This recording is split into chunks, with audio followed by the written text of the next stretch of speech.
আল্লাহ, কেউ কি দেহে ফেলালো? কেউ দেহার আগেই পলাতে হবে। ওরে শালা রে মিস্টার, তোর ভরসায় সারা জায়গাতে দাঁত দিনা করে খাইছি। 26 তারিখে আমি পেমেন্ট পেয়ে সবাই শোধ করে দেবো। আর কি ভাবলাম কি হয়ে গেল, এখন সব দিন আদার আমার খুঁজ দিছে। পালি আমার আস্ত রাখবে না, তাড়াতাড়ি কিন্তু পলাতে হবে। যাই, কেউ দেহার আগে কিন্তু পলাই। কিডা রে, এই সকাল সকাল ব্যাগ বস্তা নিয়ে কই যাচ্ছে? কিডা তুই? দাঁড়া দাঁড়া, দাঁড়া। কি রে বন্ধু, তুই জঙ্গলের ভিতরে ক্যাত বগলে বস্তা নিয়ে কই যাস?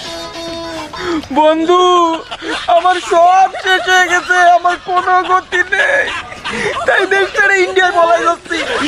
কেন বন্ধু, তুই না 100 মিলিয়ন সোনার কত জমালি, সব কি ব্যাগের মধ্যে? তোর 100 মিলিয়ন সোনার কয়েন, 10 মিলিয়নে মাত্র একটা।